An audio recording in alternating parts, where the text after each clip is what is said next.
Michel Gurfinkel, bonjour, Boker Tov. Bonjour. Alors nous avons sollicité d'urgence après l'annonce hier soir, une annonce inattendue, on peut le dire, par Mike Pompeo, de la reconnaissance de la légalité de la Judée et de la Samarie et de la légalité des implantations juives sur la Judée et la Samarie. Ces deux territoires, cette zone de Judée et de Samarie, n'est pas une zone occupée, a dit Mike Pompeo, d'une certaine manière balayant une des acquis, on va dire une position américaine qui s'était forgée autour de la politique de Jimmy Carter en 1978. Comment expliquer ce développement et est-ce que véritablement on peut parler de tournant historique ?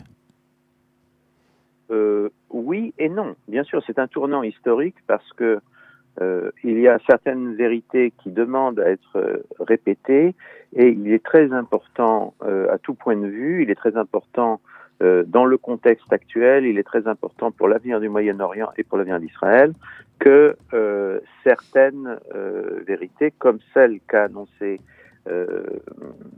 Pompeo hier, soit à nouveau énoncée et reconnue. Je crois qu'un tout petit peu d'histoire est nécessaire. Après la guerre des 6 jours, guerre pendant laquelle, comme chacun sait, Israël a pris le contrôle de la Judée-Samarie, après donc cette guerre-là, les États-Unis ne se sont pas prononcés pendant très longtemps sur la légalité éventuelle ou l'illégalité éventuelle de la création de localités israéliennes dans ces territoires.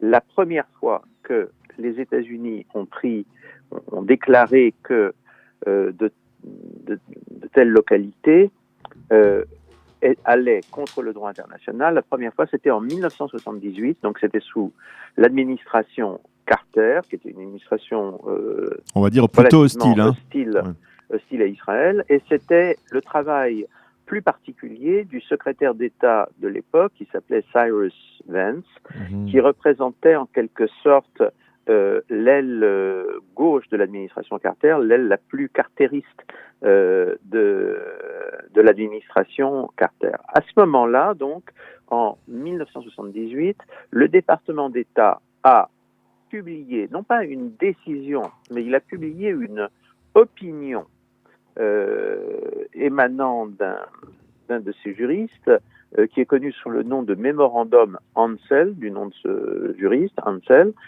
disant que les créations de localités juives, de settlements, alors c'est un mot qu'on traduit par colonie, mais qui en anglais signifie simplement localité, la création de localités israéliennes en Cisjordanie, en the West Bank, sur la rive ouest du Jourdain, n'est pas conforme, n'est pas consistante, selon le mot anglais, avec le droit international. Ça date donc de 1978, et je précise bien qu'il ne s'agit que d'une opinion exprimée par un juriste sollicité par le département d'État. Ce n'est pas tout à fait une décision. Ce qu'il est important de noter, c'est que immédiatement, il y a eu aux États-Unis une contestation du mémorandum Ansel, et cette contestation qui a été menée par des juristes de tout premier plan aux États-Unis, parmi lesquels un très très grand juriste qui s'appelle Eugene Rostow. Ces efforts ont abouti au début de l'administration Reagan à en fait une annulation du mémorandum Ansel. À partir en 1981, donc tout à fait au début de l'administration Reagan, les États-Unis sont revenus en fait à la position antérieure. Ah bon ? Et alors pourquoi aujourd'hui, en lisant les journaux, on a le sentiment que c'est resté... Ils sont revenus officiellement à la définition antérieure, c'est-à-dire que ils ont dit, bon, le problème de la légalité ou de l'illégalité est un problème qui reste ouvert. En fait, le département d'État a conclu au fait que ces localités pouvaient être conformes au droit international, mais qu'elles n'étaient pas opportunes. Donc, vous voyez la différence. Mais ce qui est très important, c'est que sur le plan purement juridique, donc les États-Unis, à ce moment-là, ont un petit peu sont tout à fait revenus sur ce que disait le mémorandum. Ensuite, il y a eu une longue période extrêmement ambiguë. Tout dépendait en réalité de l'administration en place et du secrétaire d'État en place. Et puis, il y a eu tout à fait à la fin de l'administration Obama, littéralement dans les dernières semaines de l'administration Obama, il y a eu un vote le 23 décembre de l'ONU, le 23 décembre 2016.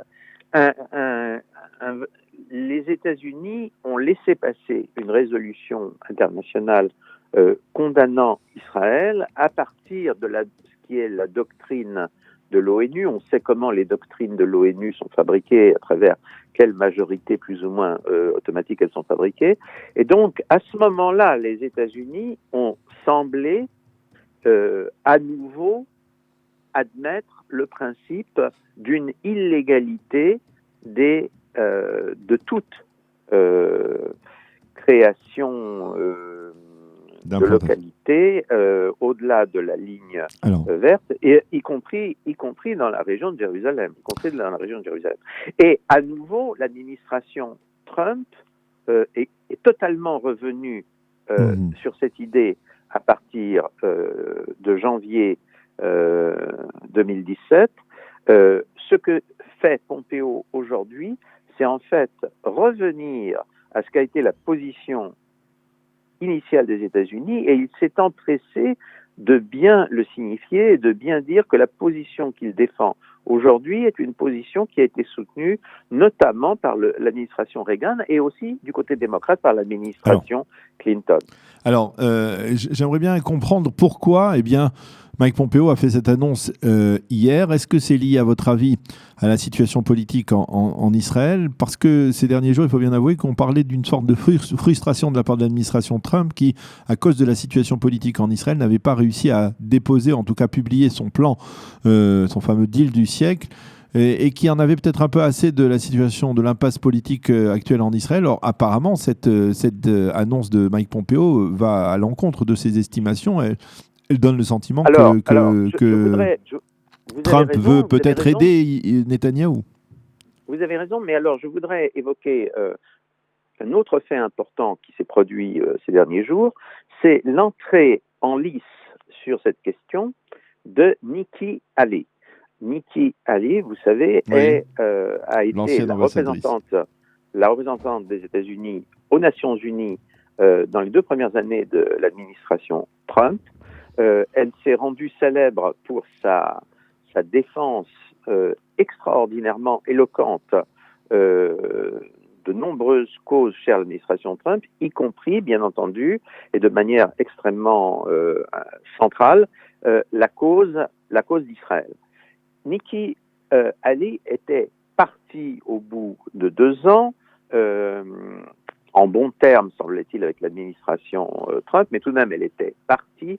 Beaucoup de gens se posaient des questions sur les raisons pour lesquelles elle était partie, et elle publie en ce moment des mémoires politiques. Et ces mémoires sont en soi un événement politique tout à fait énorme, parce que elle raconte comment Trump a imposé notamment la décision de transférer l'ambassade des États-Unis de Tel Aviv à Jérusalem. Elle raconte comment ça s'est passé. Elle raconte comment une partie de l'administration Trump, qui a été éliminée de l'administration d'ailleurs depuis, notamment le secrétaire d'État Tillerson, ont essayé par tous les moyens d'empêcher le tournant pro-israélien déclaré de l'administration Trump. Or, Nikki Haley, il faut bien comprendre, Nikki Haley est une personne extraordinairement populaire et respectée aux États-Unis, tous les reproches qu'on adresse généralement à Trump dans son comportement, on dit qu'il est non présidentiel. Tous ces reproches, ce sont justement les reproches c'est le contraire de ces reproches que l'on va réserver à Nikki Haley, qui, au contraire, se présente comme une présidentiable politique de premier plan, etc. Alors, donc, Nikki Haley a apporté à la fois un soutien très important au président Trump dans les circonstances actuelles, et d'autre part, elle a réaffirmé de manière très claire une ligne pro-israélienne. Elle évoque dans ses mémoires ce dossier des implantations de la légalité. Oui, mais on ne parle que de ça, bien sûr, aux États-Unis actuellement. Depuis plusieurs jours, on ne parle que de ça aux États-Unis. Donc c'est très important. Alors maintenant, pourquoi l'administration Trump décide de faire ce geste politique aujourd'hui? Premièrement, incontestablement, je crois que l'administration Trump a décidé de manifester son soutien absolu à Israël. Et c'est important, au-delà d'Israël, pour toute la région, parce que beaucoup de gens au Moyen-Orient ne comprennent pas actuellement la politique de l'administration Trump.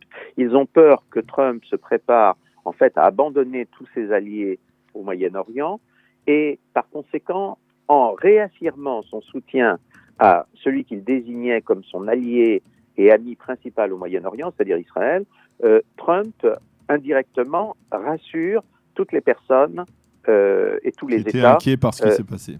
Qui étaient inquiets. Deuxièmement, par rapport à la situation de politique intérieure américaine, c'est-à-dire au fait que on entre déjà à nouveau dans une année électorale, Trump mobilise très fortement un premier camp pro-israélien, c'est le camp chrétien pro-israélien, le camp évangélique qui représente une base électorale très importante pour lui. Donc il le remobilise de manière très forte avec cette décision.